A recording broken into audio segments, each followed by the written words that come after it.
Bonjour à tous. Bonjour, vous allez bien ce matin?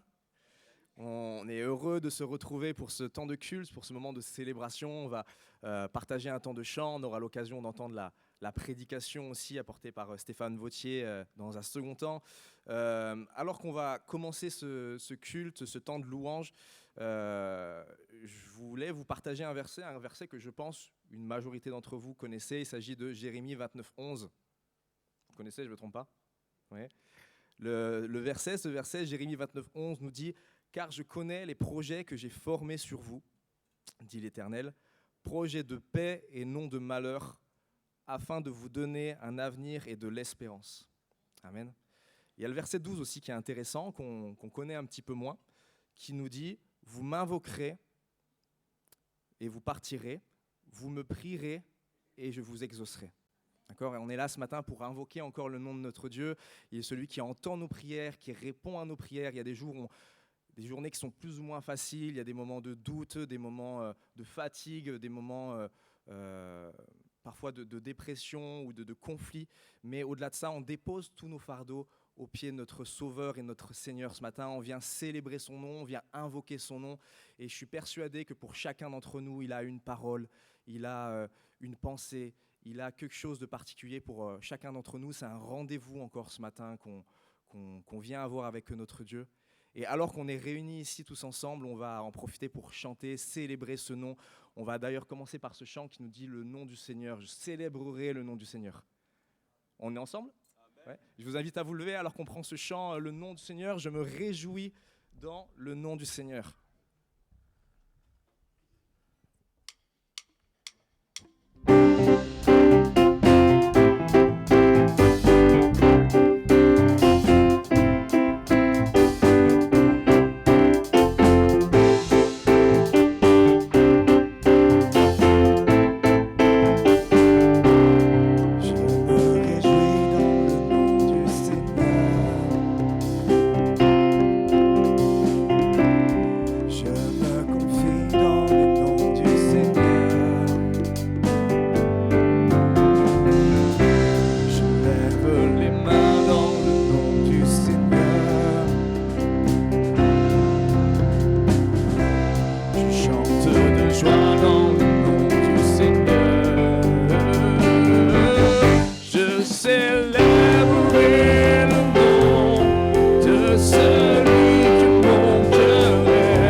cet amour qui peut libérer, cet amour qui peut restaurer, nous appelle par notre nom. Tu nous appelles par notre nom. Ce Dieu qui créa tout l'univers, ce Dieu qui va mourir au calvaire, nous appelle par notre nom. Tu nous appelles par notre nom. À ceux qui doutent dans la voie, aux gens selon tu tends les bras, tu les appelles de ta voix. Venez à moi, oh, cet amour qui peut libérer, cet amour qui peut restaurer, nous appelle par notre nom. Tu nous appelles par notre nom. Ce Dieu qui créa tout l'univers, ce Dieu qui va mourir au calvaire, nous appelle par notre nom. Tu nous appelles par notre nom. Oh, oh, oh, oh, oh,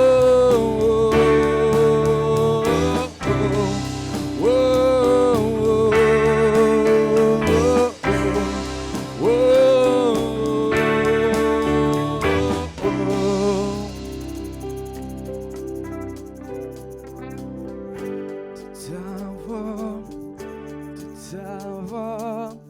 Tu nous appelles à la croix. De ta voix, tu nous appelles à la croix. Oh, de ta voix, tu nous appelles à la croix. De ta voix, tu nous appelles à la croix. Oh, cet amour qui peut libérer, cet amour qui peut restaurer, nous appelle par notre nom. Tu nous appelles par notre nom.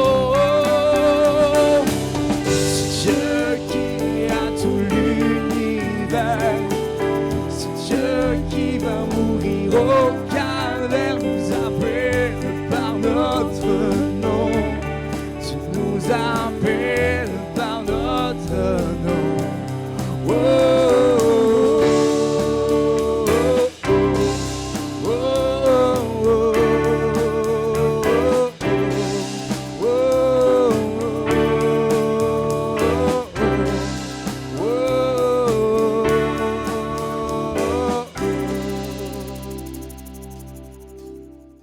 Allez, on va partager ensemble la parole de Dieu maintenant.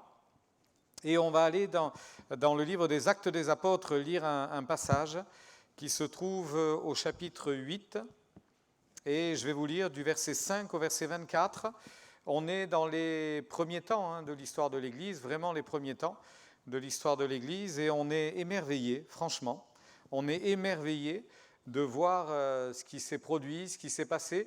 J'ai même envie de dire d'ailleurs que c'est une des premières belles pages, grandes pages de l'histoire de l'Église naissante. Actes chapitre 8, verset 5. L'évangéliste Philippe étant descendu dans une ville de Samarie, il prêcha le Christ.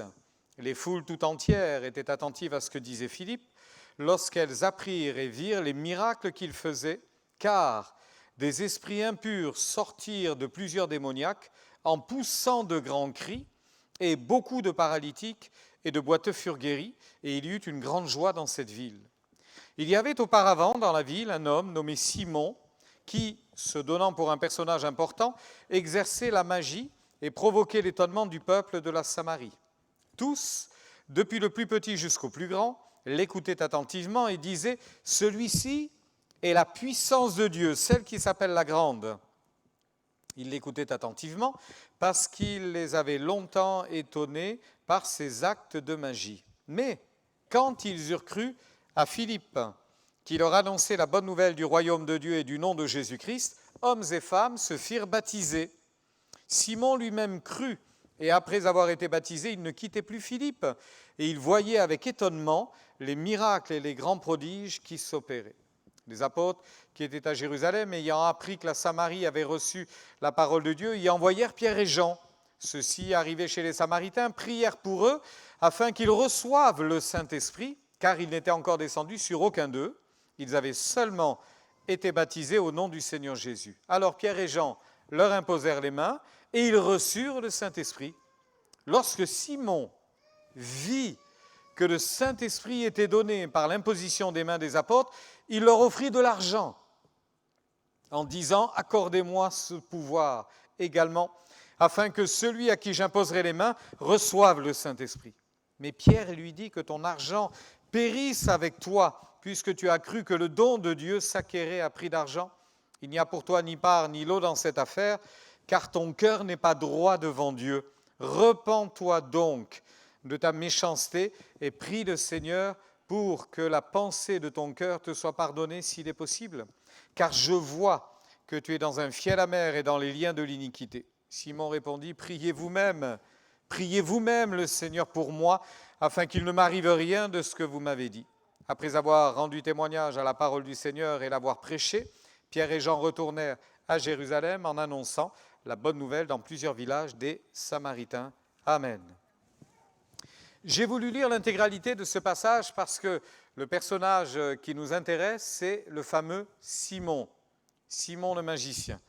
On se rend compte que dans cette ville de la Samarie, dès que Philippe est arrivé, on comprend que très rapidement, il y a eu un changement, à savoir qu'on est passé de la magie à l'évangile. On est passé de cette espèce de crédulité où on fait confiance aux magiciens. On voit bien une personne qui est capable de partir du Cameroun pour aller voir un guérisseur à Madagascar. Les gens sont crédules. Donc, on voit bien que dans cette ville, ce fameux Simon, qui était un magicien, semblait avoir de l'importance pour le peuple, pour tous les habitants de la ville.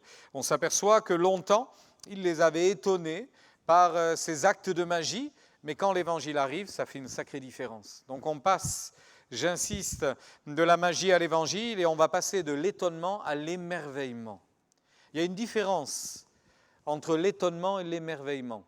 En fait, si vous regardez sur un dictionnaire, vous allez peut-être avoir différentes explications, mais quand je pense à l'émerveillement, c'est, vous savez, ce regard un peu qui s'éclaire, ce visage qui s'éclaire, la bouche qui s'ouvre en grand, on est émerveillé, on a envie de dire « waouh !» tellement c'est beau, une espèce d'éblouissement, quelque chose comme ça. Et j'aimerais qu'on se souvienne, juste ça ce matin, j'aimerais qu'on se souvienne à quel point l'Évangile a produit un « waouh » dans notre cœur, mais vraiment quelque chose d'intense, quelque chose de réel, quelque chose de profond. Je m'aperçois que lorsque Philippe arrive dans la ville, qu'est-ce qui se passe?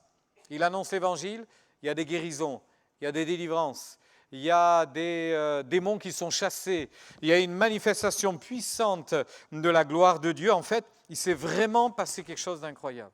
Et j'ai voulu souligner, vous l'avez à l'écran, la manière dont Simon va réagir. Il a un premier regard instantané, c'est immédiat. Quand il voit ce qui est en train de se passer, quand il voit ce qui est en train de se produire, il nous est dit qu'il ne va plus quitter l'évangéliste, il va rester attaché à l'évangéliste et voyant avec lui étonnement les miracles, ce n'était pas vraiment de l'émerveillement, c'était plus un questionnement. Mais comment est-ce qu'ils font ça? Mais c'est étrange, mais c'est incroyable. Il est obligé de reconnaître que c'est miraculeux, mais ça le travaille, mais il y a quelque chose qui pourrait ressembler au premier regard à une espèce d'émerveillement en se disant « mais c'est incroyable ce que je vois ». D'ailleurs, il ira même jusqu'à se faire baptiser. Donc, on a l'impression On a l'impression, et on va être bon enfant, on va avoir un cœur plutôt positif, on a l'impression qu'au départ, il est sincère. Il est sincère, il voit des choses étonnantes, il s'engage avec Dieu. Et puis tout de suite après, il va avoir un deuxième regard. Et ce regard, il est beaucoup plus intéressé. Quand il va entendre des hommes et des femmes baptisés du Saint-Esprit, et on comprend que si il y a eu une manifestation, ça doit rappeler ce qui s'est passé dans le livre des Actes au chapitre 2, le baptême du Saint-Esprit, des gens qui se mettent à parler en langue, une manifestation surnaturelle, quelque chose à ce point visible que Simon, voyant cela, a réclamé également ce don. Vous avez vu, hein? Quand il s'est passé quelque chose, il s'est tourné vers les apôtres, c'est fou, hein? Il va dire, mais je suis prêt à payer, je vous donne de l'argent, mais donnez-moi ce pouvoir. Donc, il s'est passé quelque chose quand même. On a dû entendre et voir quelque chose. Et c'est là où on comprend exactement ce qu'il y avait dans le cœur de Simon. En fait, je me dis que son premier regard, qui est plutôt contemplatif, si vous voulez, et qui est un cœur qui s'emballe et qui se met à croire, et d'un coup, on se dit, mais tout est possible à Dieu, en fait. Je voudrais vous le rappeler quand même. Tout est possible à Dieu. Vous le savez cela, hein? Tout est possible à Dieu. Et quand on met notre vie dans les mains de Dieu, quand on lui donne notre cœur et quand on commence à lui faire confiance, mais tout est possible à Dieu. Alors on va vivre dans une forme d'émerveillement et de joie profonde. D'ailleurs, une grande joie s'est installée dans la ville.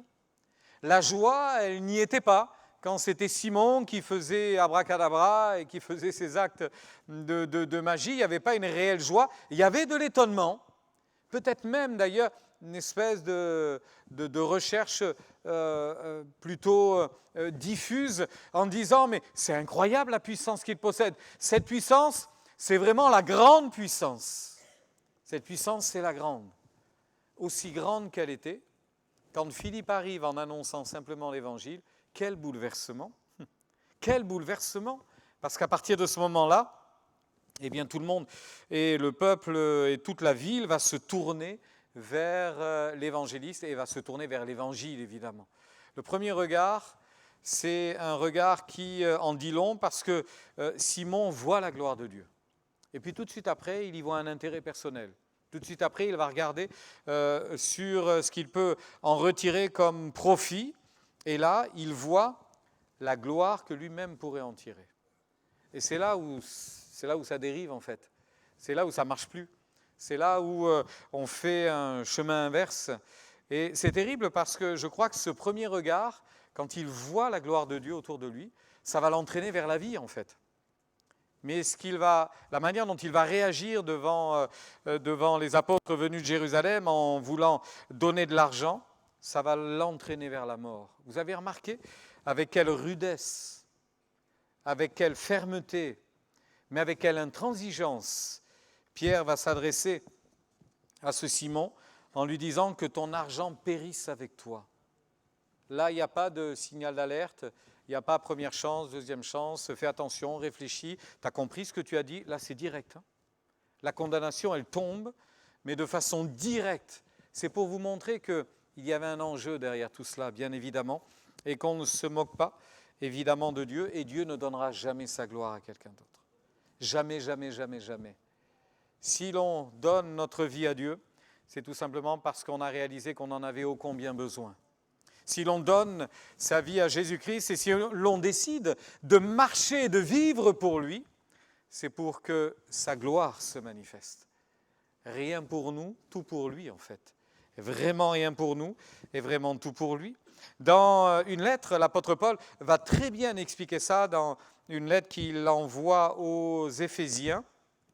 Je vous lis le début et l'introduction de ces mots. Il dira ceci, il va rendre gloire à Dieu d'une façon assez simple mais forte et puissante.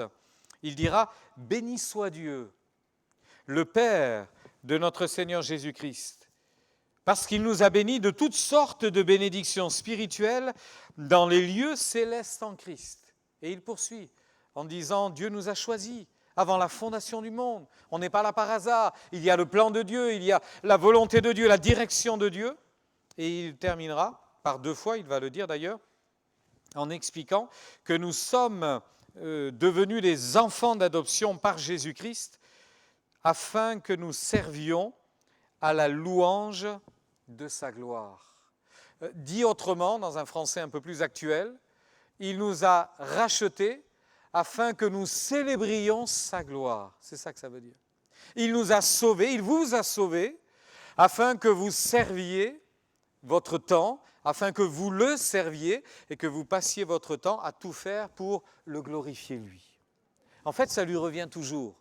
Ça ne nous reviendra jamais, ça lui revient toujours. Et il insistera en rappelant cela encore. Il nous a donné sa plénitude, il nous a fait asseoir dans les lieux célestes, mais pour que son nom et son nom seul soient glorifiés. L'apôtre Paul avait bien saisi tout cela et de différentes manières, il le dira dans une autre de ses lettres, aux Corinthiens notamment, au chapitre 4 et au verset 7, il dira « Ce trésor, nous le portons dans les vases de terre, afin que cette grande puissance soit attribuée à Dieu et non pas à nous. » Et il explique, nous sommes pressés de toutes les manières, non réduits à l'extrémité, dans la détresse, mais non dans le désespoir, persécutés, mais non abandonnés, abattus, mais non perdus, portant toujours avec nous dans nos corps la mort de Jésus, afin que la vie de Jésus soit aussi manifestée dans notre corps. En fait, quoi qu'il arrive, et ça va être le deuxième point que je vais aborder avec vous, quoi qu'il arrive, tout peut servir à glorifier Dieu. Tout, absolument tout, peut servir à glorifier Dieu. Alors vous allez voir avec moi que dans la parole de Dieu, il y a ce que j'appellerais des textes contrariants et puis des textes plutôt encourageants. Alors pour terminer sur une bonne note, on va commencer par les textes contrariants. Vous êtes d'accord ? Allez, on y va. Il y a pas mal de passages qui posent question, quelquefois, pour les non-chrétiens et à plus forte raison pour les chrétiens. Notamment, dans l'Épître aux Hébreux, au chapitre 11, il est dit ceci en parlant de chrétiens. En parlant de chrétiens, en parlant d'hommes de foi, en parlant de personnes engagées avec Dieu, il est dit les concernant, d'autres subirent les moqueries, le fouet, les chaînes et la prison. Ils furent lapidés, sciés, on les mettait dans des troncs d'arbres creux et on sciait le tronc en deux. Vous imaginez la mort atroce. Torturés, ils moururent tués par l'épée, ils allèrent çà et là, dénués de tout, persécutés, maltraités, vêtus de peau de brebis et de peau de chèvre, eux dont le monde n'était pas digne, errant dans les déserts et les montagnes, dans les cavernes et les antres de la terre, tout cela, à la fois desquels il a été rendu témoignage, n'ont pas obtenu ce qui leur était promis. Promesse égale accomplissement, non ? Si on vous fait une promesse, vous l'attendez, non ? Sinon, ce n'est pas une promesse. Hein. Et si quelqu'un vous fait une promesse, je te promets que vous l'attendez. C'est normal, c'est une promesse. Et quand c'est une promesse qui vient de Dieu, ça va se manifester, il n'y a aucun doute. Et pourtant, il nous est dit dans ce passage, ça c'est contrariant quand même. Hein. Ils n'ont pas obtenu ce qui leur avait été promis. Et puis, il est précisé, évidemment, Dieu ayant en vue quelque chose de meilleur pour nous, afin qu'ils ne parviennent pas sans nous à la perfection. En fait, Dieu a usé de patience pour que d'autres saisissent la grâce, d'autres découvrent le salut. Donc le temps, ça s'est joué sur des centaines d'années, des milliers d'années, ce qui fait que certains sont morts sans expérimenter la délivrance totale, mais elle était promise, et cette délivrance, ils y sont déjà dans le repos de Dieu, et ils la vivront pour l'éternité, bien évidemment. Mais c'est quand même assez contrariant de se dire ce qui leur est arrivé. Vous vous souvenez de l'histoire de Job ? Qui ne connaît pas Job ? Pauvre comme Job. On devrait dire riche comme Job, avant d'être pauvre. Hein. Et d'ailleurs, à la fin de sa vie, il est encore re-riche. Hein, donc, c'est plutôt riche que pauvre. Mais qu'est-ce qu'il a souffert ? Entre le chapitre 1 et le chapitre 2, il y a un acharnement diabolique sur sa vie. Il perd quasi tout. Il perd pratiquement tout. Il perd ses enfants, il perd ses richesses, il perd sa santé. Il est en train de devenir fou. Mais jamais il n'en voudra à Dieu pour cela. Ça va loin quand même. Hein. Jamais il n'en voudra à Dieu pour cela. Je voudrais vous rappeler aussi ce qui est arrivé à Étienne. Il est tristement le premier martyr de l'Église chrétienne. Hein. Étienne a été lapidé par une foule haineuse qui a décidé de le mettre à mort parce qu'il venait de rendre témoignage et il venait de voir Jésus debout à la droite du Père, les ciels ouverts. Et ça a rendu fou les autres et ils l'ont tué. Quelques chapitres plus tard, au chapitre 12, on a un apôtre, il s'agit de Jacques, qui a été arrêté et pour faire plaisir à la foule, on va le décapiter. Et puis on pense faire la même chose pour Pierre un moment après. Ce sont des chrétiens. Ce sont des chrétiens qui sont gardés par Dieu. Ils sont gardés, mais ils meurent. Ils sont gardés, mais ils perdent tout. Ils sont gardés, mais ils souffrent. Ils sont gardés et ils vivent des situations problématiques. L'apôtre Paul, qui a prié pour des malades, qui a vu des tas de miracles, arrivera à cette conclusion à la fin de sa lettre qu'il envoie à Timothée. Un tel est parti pour telle ville et j'ai été obligé de laisser Trophime malade à Milet. Il est malade, je suis obligé de m'en aller. Je ne sais pas ce qu'il adviendra et pourquoi il n'a pas été guéri. Pourquoi Dieu n'a pas accordé à Paul un peu de répit, un peu de repos, un peu de satisfaction en disant tu peux partir tranquille, Trophime va mieux. Non, il s'en va avec l'incertitude de se dire mais qu'est-ce qui va lui arriver? Est-ce que je serai là s'il a vraiment besoin? Bref, il s'en va. Il s'en va parce que la mission continue et il l'a laissé malade. Dans sa lettre aux Corinthiens, dans un autre chapitre, je vous ai lu le chapitre 4, dans la lettre aux Corinthiens où il parle de toutes les difficultés, la pression, les épreuves. J'aurais pu vous lire aussi dans cette même lettre ce qu'il dit un peu plus loin. Souvent accablé par les travaux, par les coups, les emprisonnements, souvent en danger de mort. 5 fois j'ai reçu des Juifs, 40 coups moins 1. 3 fois j'ai été battu à coups de bâton. 1 fois j'ai été lapidé. 3 fois j'ai fait naufrage. J'ai passé un jour et une nuit dans l'abîme entre la vie et la mort. Fréquemment en voyage, j'ai été en péril sur les fleuves, en péril de la part des brigands, en péril de la part de ceux de ma nation, en péril de la part des païens, en péril dans les villes, en péril dans les déserts, en péril sur la mer, en péril parmi les faux frères. J'ai été dans le travail et dans la peine, exposé à de nombreuses veilles, des insomnies, à la faim, à la soif, à des jeûnes multipliés, au froid, à la nudité, sans parler d'autre chose. Je suis assiégé chaque jour par les soucis que me donnent toutes les églises. Il en avait ouvert quelques-unes. Hein. Qui est faible que je ne sois faible? Qui vient à tomber que je ne brûle? Vous avez le témoignage de quelqu'un qui vous explique, vous voulez être chrétien? Bienvenue au club. Mais là, il n'y en a pas beaucoup qui vont signer. Hein, en disant, non, moi je ne signe pas pour ça. Hein.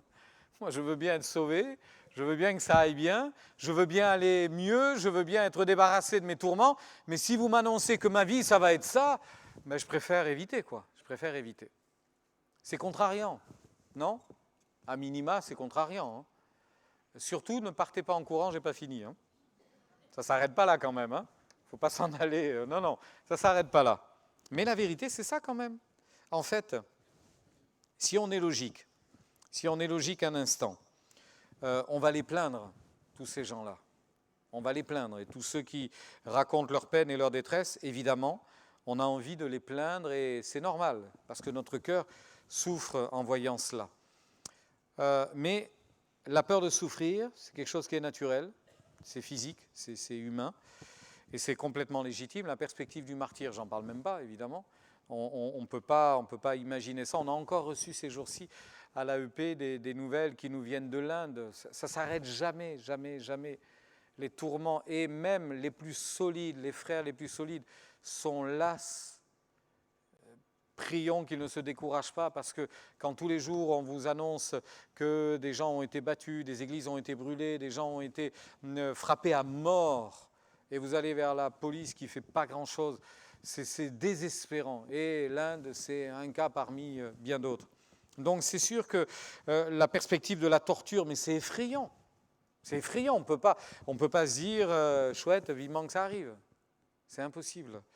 Il est évident que la vision de toute une vie, parce que certains, ça n'a pas été un quart d'heure dans leur vie, ça n'a pas été 3 mois, ça a été toute leur vie. Toute leur vie. Alors, je ne vais pas dire qu'ils sont nés à la mauvaise période, à la mauvaise époque, mais vous savez dans l'histoire qu'il y a eu des périodes de persécution qui ont duré des dizaines d'années. Et vous avez le temps de naître et de mourir. Vous avez le temps. pas loin de chez nous, Aigues-Mortes, la fameuse tour de Constance. Vous savez combien de temps elle est restée dedans, Marie Durand? Elle est rentrée à 18 ans, elle est sortie à 56 ans. Vous imaginez? Presque 40 ans enfermée, toute sa vie quasiment. Dès qu'elle est sortie, quelques temps après, elle est morte. Elle aura fait quoi de sa vie? Résister. Résister. Elle a résisté, elle a fait ce qu'elle a pu. En fait, on comprend que la vision d'une vie passée dans la douleur, elle nous soit totalement insupportable, mais on ne peut pas conclure, je crois qu'on ne peut pas conclure que Dieu ne permettra pas qu'on ait une vie comme ça, là, comme ça. On ne peut pas conclure ça. On ne peut pas dire « Ouf, heureusement, moi, ça ne m'arrivera pas, Dieu me garde ».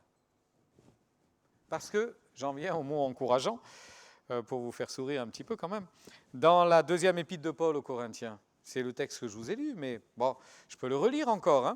Vous avez remarqué quand il parle de ces difficultés, il parle de désespoir, de pressé, d'être persécuté, d'être abattu, portant la mort. Mais à chaque fois, il met en opposition autre chose. Vous avez vu? À chaque fois, qu'est-ce qu'il oppose? Il oppose pressé, mais non réduit à l'extrémité, dans le désespoir, dans la détresse, pardon, mais non dans le désespoir, persécuté, pas abandonné. Bref, des temps durs, mais Dieu est toujours là. Vous avez remarqué? Dieu est toujours là. Il est toujours là. Et en fait, ce qui ressort d'un tel texte, c'est la fidélité de Dieu, n'est-ce pas? Et l'apôtre Paul ne veut pas qu'on le plaigne. Il veut qu'on donne gloire à Dieu. Il dira plus tard, nous sommes considérés comme les balayures du monde. Mais, c'est moi qui le rajoute, on a l'impression qu'il veut dire, mais qu'importe, Christ est glorifié. Jésus dira, si on a fait ça au bois vert, en parlant de lui, n'oublions pas qu'il a été amené jusqu'à la croix, et il s'est laissé faire. S'il a accepté tout cela, et si la révolte et la colère a été jusque-là, si on a fait cela au bois vert, qu'arriverait-il au bois sec? Alors il vaut mieux être le plus vert possible, que jamais la sécheresse ne s'empare de nous, parce que le feu ne consumerait que plus vite tous nos espoirs et nos espérances. Je crois vraiment qu'il y a des textes qui peuvent encore nous fortifier, nous encourager, toujours dans cette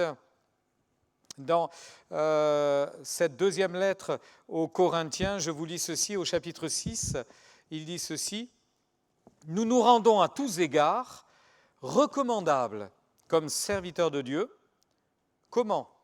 Par beaucoup de patience dans les tribulations, dans les calamités, dans la détresse, dans les coups, dans les prisons, dans les séditions, dans les travaux, dans les veilles, dans les jeûnes. Décidément, ça ne s'arrête jamais. Et il le dit, nous nous rendons recommandables par beaucoup de patience, par des jeûnes, par un esprit saint, une charité sincère, par la parole de la vérité, par la puissance de Dieu, par la bonté, par la patience, par la connaissance, par les armes offensives et défensives de la justice, au milieu de la gloire et de l'ignominie, au milieu de la mauvaise et de la bonne réputation, étant regardés comme imposteurs, et pourtant nous sommes véridiques, quoique inconnus, et pourtant nous sommes bien connus par Dieu, comme mourants, et voici, nous vivons, comme châtiés, quoique non mis à mort, attristés, nous sommes toujours joyeux, pauvres, nous enrichissons les autres, comme n'ayant rien, et nous possédons toutes choses. Frères et sœurs, nous possédons toutes choses si Christ habite dans nos cœurs. Nous possédons toutes choses. Quoi qu'il arrive, l'espérance, c'est la gloire, n'est-ce pas? L'apôtre Paul dira, Christ est ma vie, la mort m'est un gain. Mais il parlera de l'espérance de la gloire également. D'ailleurs, il va le dire avec d'autres mots. Dans une lettre qu'il envoie à Timothée, il dira ceci, « J'ai combattu le bon combat, j'ai achevé la course. Et maintenant, c'est la couronne qui m'attend. » Amen. C'est la couronne qui m'attend. Alors, frères et sœurs, j'aimerais vous encourager parce que finalement, je m'aperçois que les épreuves, les difficultés ont poussé à la consécration, ont poussé à la sanctification. L'apôtre Paul le dit, j'ai galéré, j'ai eu des peines, mais ça m'a poussé à jeûner et à prier. Ah, évidemment. D'ailleurs, c'est un réflexe. Quand ça va bien, on prie, mais quand ça va mal, on prie davantage. Vous avez remarqué? C'est un réflexe. Quand ça ne va pas, on est poussé à la prière. Ce n'est pas qu'avant, on n'avait pas le temps, mais là, on le trouve, le temps. C'est pas qu'avant on n'avait pas la motivation, mais là on trouve une motivation supplémentaire, parce que ça ne va pas. Alors voyez, quelquefois Dieu permettra les difficultés et les épreuves. Il ne faut pas se contrarier de ça, même si ça ne fait vraiment pas plaisir. Il permet ces choses-là pour que sa gloire soit plus grande encore, pour que sa gloire se révèle davantage encore. Je suis persuadé que, si je vous posais la question à chacun d'entre vous, je suis persuadé, si je vous demandais, mais est-ce que vous n'avez pas envie que Dieu se glorifie encore plus dans votre vie, vous allez tous me dire oui. C'est pas vrai? Joie, non. Eh oui, on va tous dire oui. Je veux que Christ se glorifie dans ma vie, évidemment. Évidemment. Mais vous êtes prêts à signer pour ça? Il faut dire oui. Je suis obligé de vous dire il faut, parce qu'on n'a pas envie. On n'a pas envie. Qui a envie d'être malade? Qui a envie que demain le téléphone sonne et il apprenne tragiquement la mort d'un être cher, d'un parent, d'un enfant? Personne n'a envie de ça. Personne, personne, personne. Mais la vérité, c'est que Dieu se glorifie. Dieu se glorifie d'une manière et d'une autre. Je laisse volontairement ce que vous avez à l'écran pour que vous puissiez juste réfléchir un instant à tout cela. L'apôtre Paul, lui, voulait que sa vie soit un témoignage vivant, en fait. Et finalement, ça ne pourra l'être que tant qu'on est en vie. Une fois qu'on est mort, on est mort. Simon le magicien avait étonné les gens. Quand l'évangile arrive, ça bouleverse les gens. Et ne soyons pas étonnés de ce que Dieu soit capable de faire. Soyons juste émerveillés encore. Rendez grâce à Dieu, soyez émerveilleux d'être encore debout malgré tout ce qui vous est tombé sur la tête. Soyez émerveillés de cela. Soyez encore émerveillés et puissiez-vous dire à Dieu, merci d'avoir été là. Merci d'être encore là. Des fois, on a l'impression de faire du rase-motte parce qu'on n'est plus sur nos pieds, on est sur nos genoux quand ce n'est pas à moitié écrasé par le poids, mais on est toujours vivant. Rendons grâce à Dieu d'être toujours vivant et d'être un témoignage vivant. L'apôtre Paul, lui, il croyait que sa vie était guidée par Dieu, il avait raison, mais il savait aussi que tout était permis, voulu par Dieu. Dieu permet. Si Dieu permet, c'est quelque part, il le veut quand même, il laisse faire. Parce que s'il ne veut pas, donc ça n'arrive jamais. Mais quand il permet, il y a des mots qui nous semblent plus avalables. La vue, j'en reviens à Simon, la vue de ces prodiges, de ces miracles l'ont étonné et puis l'ont émerveillé. Et puis c'est tellement ballot, parce que finalement il a eu un deuxième regard très intéressé en disant je vais tirer profit de ça. À partir du moment où on pense que la vie chrétienne c'est un profit personnel, on a perdu le but, on a perdu le cap et on passe à côté. Plaise à Dieu, et je conclus, plaise à Dieu que lorsque je regarde ma vie, lorsque on regarde soi-même notre vie, plaise à Dieu que l'on puisse simplement poser la question, mes luttes, mes batailles, mes combats, mes épreuves, mes difficultés, etc. À quoi servent-elles toutes ces choses-là? Est-ce qu'elles servent à la gloire de Dieu? Est-ce qu'elles servent à son œuvre? Est-ce qu'elles servent à sa vision, telle que lui voit ma vie, telle que lui voit le témoignage que je dois rendre? Plaise à Dieu qu'il en soit ainsi. Alors, vous avez des textes qui ne vous plaisent pas trop, mais ils sont là. Mais vous en avez d'autres pour vous encourager aujourd'hui et pour vous dire que Dieu est fidèle. Et Jésus dira, celui que je tiens dans ma main, personne ne l'en ravira. Vous êtes dans la main de Dieu. Rendez grâce à Dieu pour cela. Ça ne veut pas dire que dans les épreuves, il n'y a pas de fatalité, une petite parenthèse. Il n'y a pas de fatalité. Je crois que quand ça ne va pas, on a raison de prier pour que ça aille mieux. À moins que Dieu vous dise arrête de prier, ça peut arriver. Arrête de prier, je ne t'exaucerai pas dans ce domaine-là, ça peut arriver. C'est relativement rare, mais ça peut arriver. Mais tant qu'on n'a pas de réponse, on prie pour être délivré, pour être secouru, pour être guéri, évidemment, évidemment, évidemment.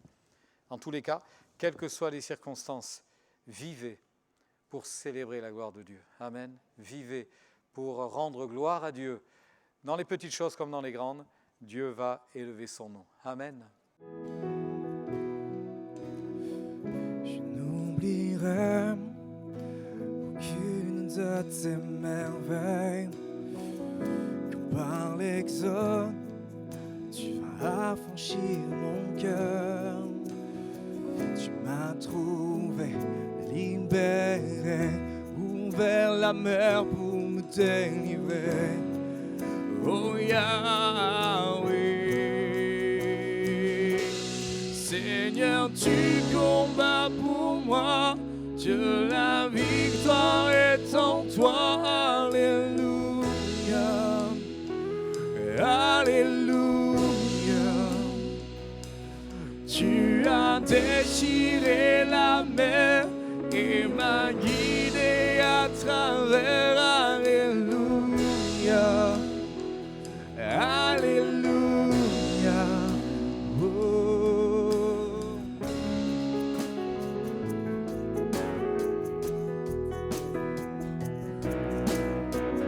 C'est ta nuée qui me guide dans la journée, ton feu la nuit et tu lumière à mes pieds.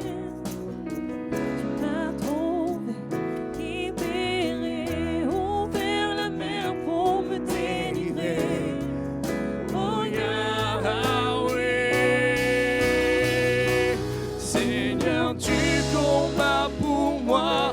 Dieu, la victoire est en toi. Alléluia, Alléluia. Tu as déchiré la mer et m'as guidé à travers.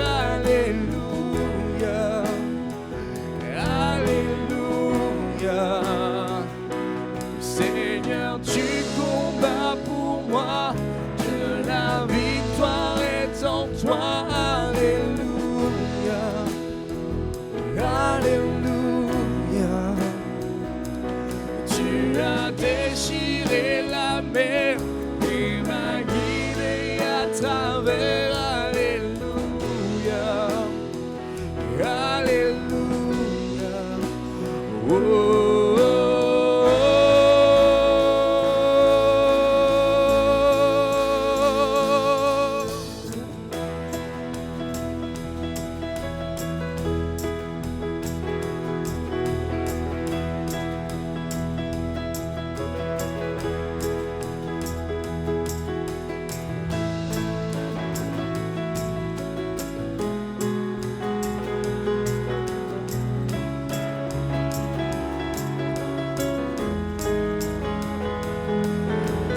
Tu vas dans mon Égypte et tu me pris par la main et me guidas vers la liberté dans le pays promis.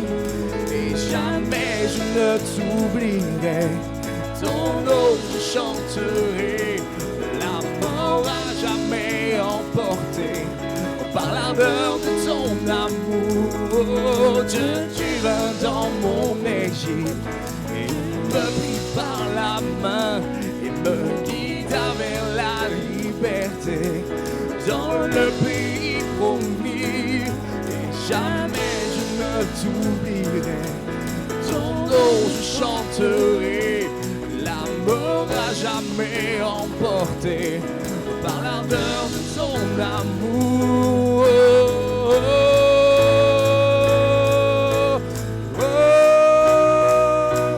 Seigneur, tu combats pour moi.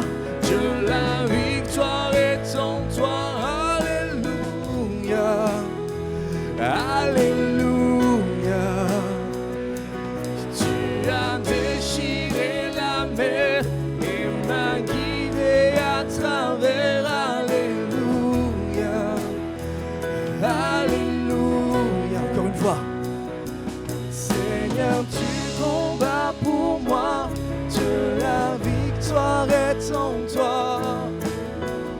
Oh, Alléluia. Tu as déchiré la mer et m'as guidé à travers. Alléluia, Alléluia. Une dernière fois ensemble. Seigneur, tu combats pour moi.